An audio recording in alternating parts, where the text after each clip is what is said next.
Welcome back to The Mouse and Men, where we explore the grown-up side of Disney. Find us online at themouseandmen.com. You can also find us on social media at The Mouse and Men. I'm Bradley. I'm here with co-caster Chris. Chris, let's see. We're recording this early, so I will likely be poolside when you're listening to this episode, or maybe in one of the parks if you're listening to it a little later. But there are things that you may want to watch before you head to Disney. Because my boys have their favorite cartoons and movies. We need to branch out, diversify a little bit to kind of understand everything that's going on. Yeah.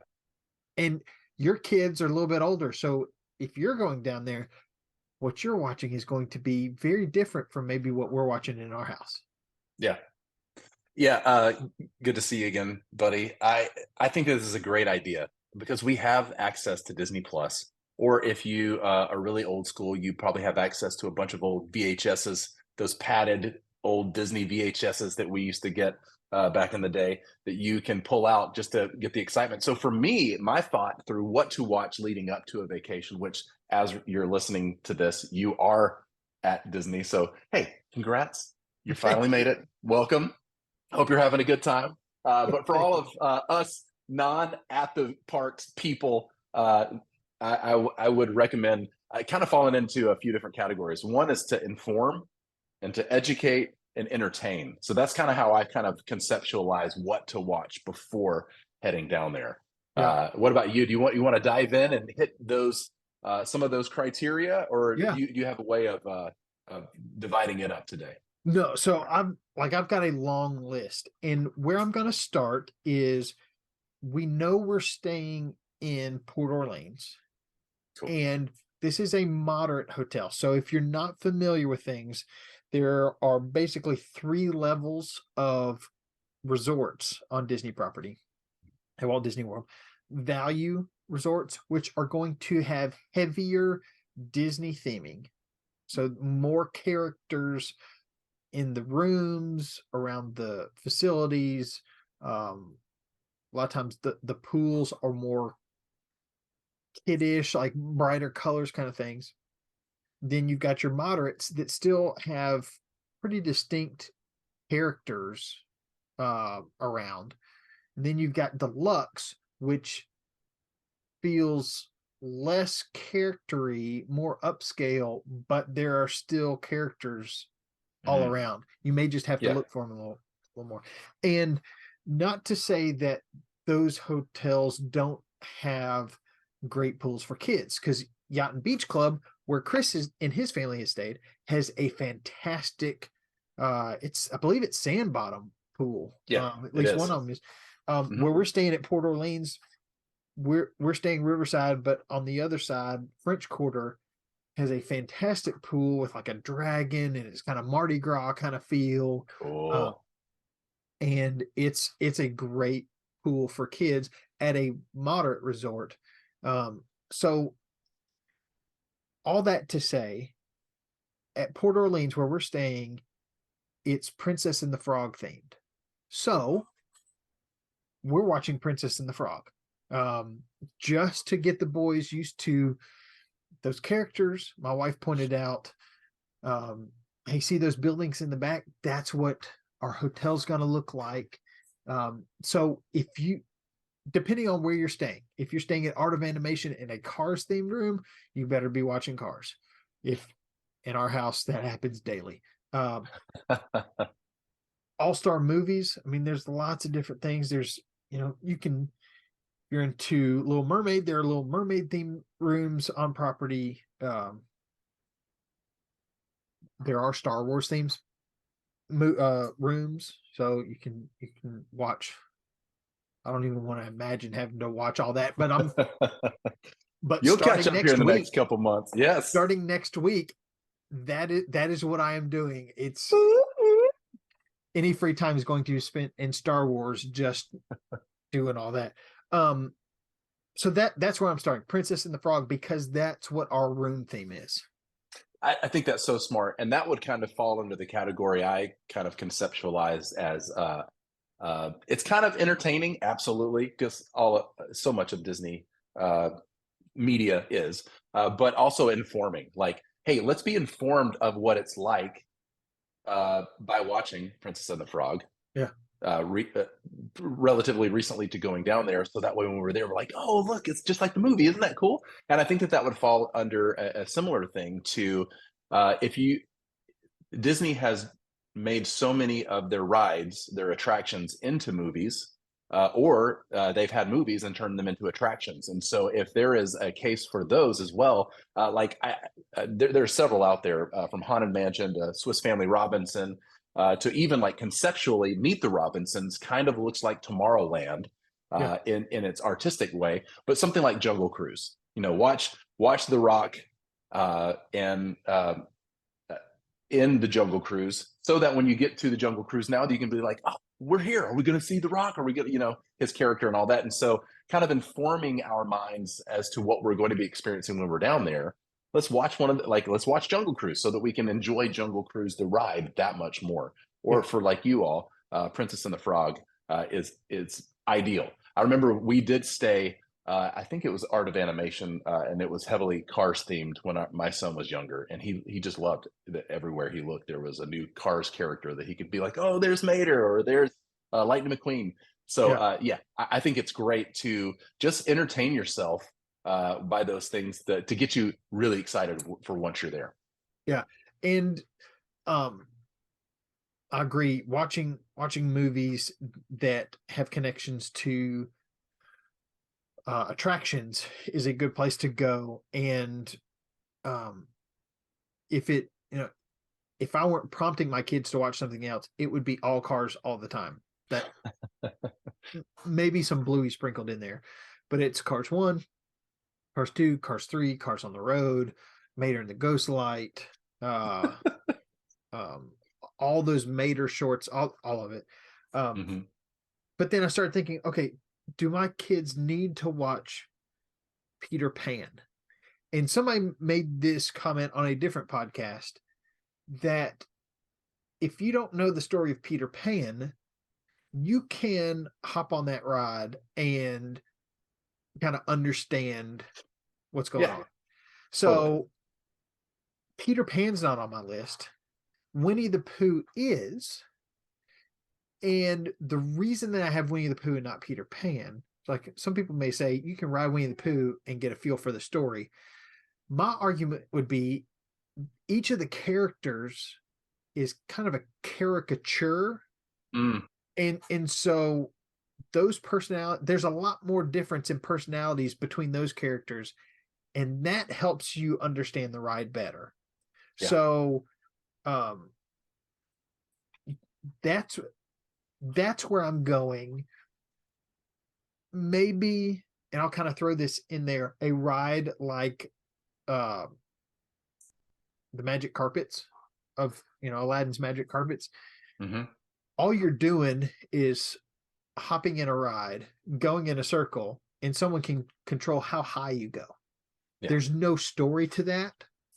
But if you watch the movie, you've got the backstory of what is this magic carpet? What is this story we're jumping into? So same can be said for Dumbo. I know I've kind of taken 3, but Winnie the Pooh is kind of the one that I'm thinking you want to know that Eeyore's always gloomy. Yeah. Owl's always trying to give some wise information. Rabbit's a little grumpy, and Tigger's just bouncing off the walls. Piglet's always worried, and Pooh is just go with the flow. Yeah. You kind of need to know that when you hop on the ride, in my opinion. Yeah. So no, I like that idea. And again, we're informing ourselves before we go down there so that we can enjoy that much more. Yeah. And I think along some of those same things are moving away from maybe some of the Disney specific media like Winnie the Pooh versus Peter Pan. And again, they do so good in the rides. Oftentimes a ride like Peter Pan is kind of the retelling of the movie inside of the ride. So if you've seen the movie, once you go ride the ride, you can get all that absorbed in there, but you don't necessarily have to. So I see where you're coming from with that.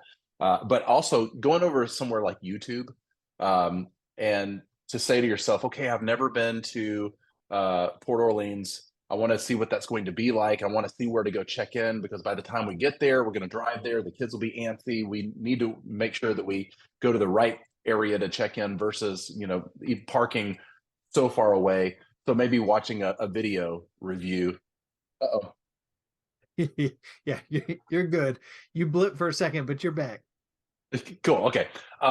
So yeah. Oh. If it calls through one more time, I'm gonna hang up from you, take the call, and then call you right back if that's okay. Yeah. All right. So yeah, you may want to watch a review of hotel or how to get around, those types of things that can alleviate some of the anxiety once you're in person. That's always nice to do as well. 100%. My oldest wants to see videos of people walking around the Port Orleans pool so that he knows the pool that he's getting to use once he gets down there. So yeah. No, that's a great idea. And my next one is I guess it's for an attraction that I think you and I really love that maybe younger kids don't quite, the younger generations don't quite have the same connection to it, and that's the Muppets. Yeah. So again, you've got characters that are so dynamic, and watch any Muppets thing. You can start them with Muppet Babies, Muppet Babies, but any of those Muppet movies, they're all great. Yeah. They're fun. The first Muppet movie, it's classic with uh Kermit the Frog driving across the country, picking up Fozzie the Bear. You watch that now, that Muppet Vision 3D is an attraction that everybody's going to enjoy just a little bit more. Yeah. I think that again, some of the things to just watch just to get excited or to like, oh, I don't know these characters too well. Again, your kids are going to be in a different environment than mine are just because of the age differences. But Muppets is one of those too that like since my kids have been around, Muppets hasn't been something that they have pushed a lot as far as, if we, my kids watch so many episodes of Mickey Mouse Clubhouse that they knew all of the primary characters of the original Disney crew, like Yeah. Mickey, Minnie, Goofy, Donald, all of those, Daisy. But they didn't know anything about Muppets. And so when we went and saw Muppet Vision 3D, and the kids were like, well, this is fun, but I don't really know these characters. And so it would have been nice to have something else out there like that. My next kind of foray into that is kind of the whole entertainment side of it is that you're going down to Disney. Most people go down there because they're Disney fans of some stretch. Watch the movie that that makes you the most excited about connecting yourself to Disney. And so for my kids, for my daughter, when she was much younger, it would have just been like, all right, let's do Tangled one more time. For my son, like your sons, let's watch Cars one more time before we go down there, kind of thing. Or bring a few DVDs or the digital version as you're driving down there, so the kids can watch it on the drive. Yeah. That's always fun. Like, so be informed about some of those things. Like we want to ride Jungle Cruise, so let's watch the movie of Jungle Cruise, so we kind of can compare and contrast the movie versus the ride. But then entertain yourself. This is Disney. This is what they do. This is what they're world class at. So make sure you're watching your favorites before you go down there as well, just to get in the mood. Just to Yeah. get in the mood. Great point. Yeah. Yeah. I think this may be my last one before we kind of do like honorable mentions. There are a lot of stage shows that you can see based on movies, and it's going to be more of an abbreviated version or kind of an offshoot of it. So Right. I'm thinking Lion King, Finding Nemo, what else do I have? Beauty and the Beast, because there's Enchanting Tales with Belle. Um, so again, you're kind of getting some character backstory there. Um, but those are three that if you think you might want to go see Festival of the Lion King, watch the Lion King ahead of time. I'm blanking on the Nemo show, but if you want to go see that, go watch Finding Nemo, Finding Dory. Um, Yeah. so that having uh, that background, that knowledge of the characters can really help the kids. Hey, that's it's helping the characters come to life. Yeah. Yeah. And on that same note, I would say too that like maybe um your kid is not quite into a certain Disney character or TV show or movie that's there, but we're going to be at Disney and we may not get down there for a few more years. And so I kind of want to maybe introduce them. Like your kids are so into cars, but maybe we need to watch something else. So hopefully there's another form of excitement that they can have of like, oh, I don't know these characters inside and out like your guys know cars, Yeah. but now they can get into this other character even more when they get down there. So maybe movies or shows that could introduce them. I know specifically this is going to kind of lead into mine and kind of the education portion of certain things. My daughter got nervous about some of the rides that were kind of labeled like we've talked about here, like ticket attractions, like the Yeah. roller coasters and those kinds of bigger rides. She didn't necessarily not want to ride them, but she was nervous about them. So I typically wouldn't do this for myself, but for her, if we watched a ride through of Space Mountain, then she's Yeah. more likely to ride it because she knows, okay, there's really only one big drop, and then the rest is just kind of going up and down. Oh, this is not going to be that bad. I'm not going to be flipped upside down like if I was on Rock and Roller Coaster, Yeah. something like that. So we popped over to YouTube and watched a couple of ride through videos of other people that have been there before. Some of them are really good, really HD. And so again, I don't like to watch those because I want my first experience to be when I'm in the seat riding the ride. But she needed it for her a little bit of anxiety. That was awesome Yeah. that she had that ability to as well. So educate yourself before you get down there with different types of videos that may be produced by just other fans of Disney. But if you're going to use something like Disney Plus or Hulu or something like that, there are also a lot of things that, for me, again, the nerd in me comes out that you and I've talked about a lot, like to watch the Imagineering story. Yeah. For me, is exciting because I get to see how a lot of these attractions and these all of these resorts and the parks themselves came to life through people's imagination.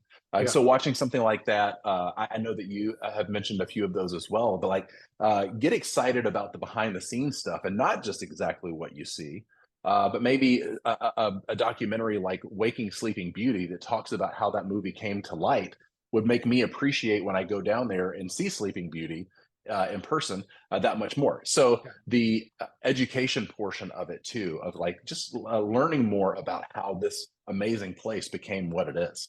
Well, we have um, just to kind of get our steps in. We've watched Magic Kingdom walkthrough videos, Mm-hmm. and the videos just walking somebody through. And we don't normally watch this, but it helps get the kids excited. And my wife and I are just walking in place, and then my son, my brother's the baby of the family. My sons are the babies of the family right now. I do the But same thing. I talk about my old brother, but I name him my son when I'm retelling stories now. So my brain is yeah, completely Swiss cheese.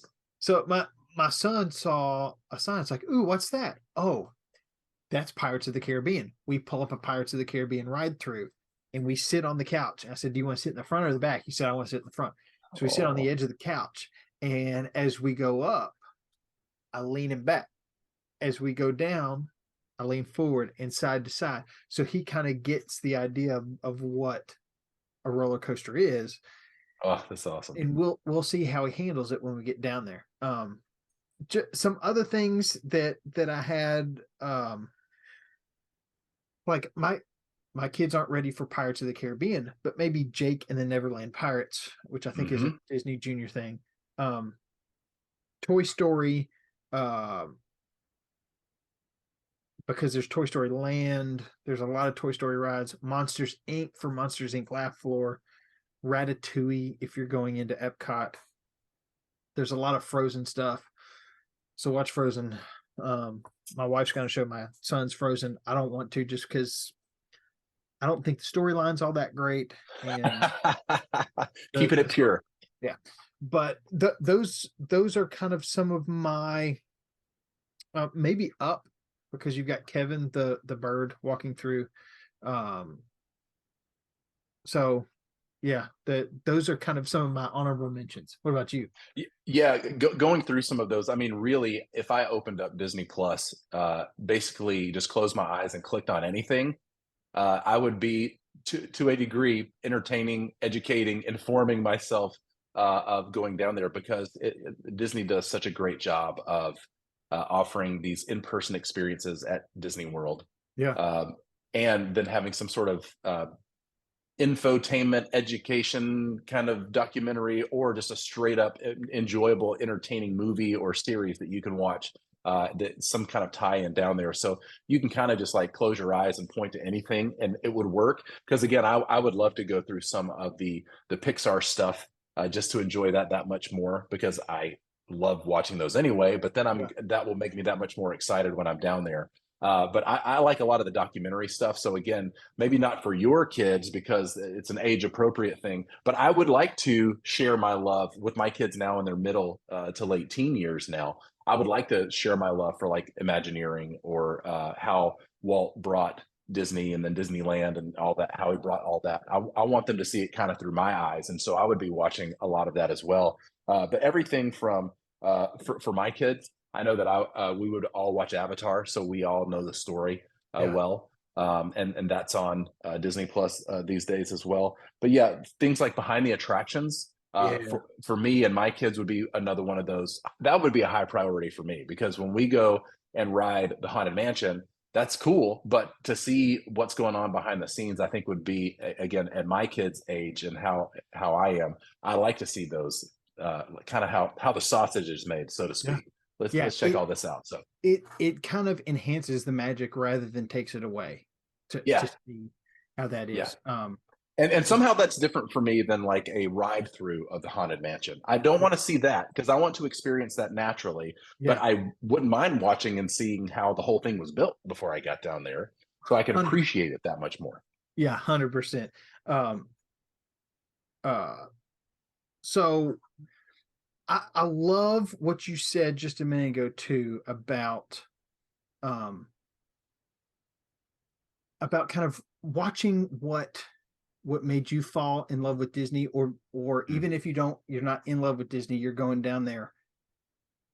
Maybe your favorite movie from a kid, being a kid, because that's what Disney World is. It's kind of bringing out the kid in all of us. So I'm really excited about this list. Got a few things that I've got to show my boys before we hit the road. But thank you, Chris, because like you said, your kids being in their teens, it's a different list, but it all adds to the magic. Adding to the magic. That's a great way to summarize it all. Watch what you need that can add, not subtract from the magic. That's beautifully said. Well, as we like to say here on the podcast, go watch these movies because you don't want to grow up too fast. But you gotta keep exploring.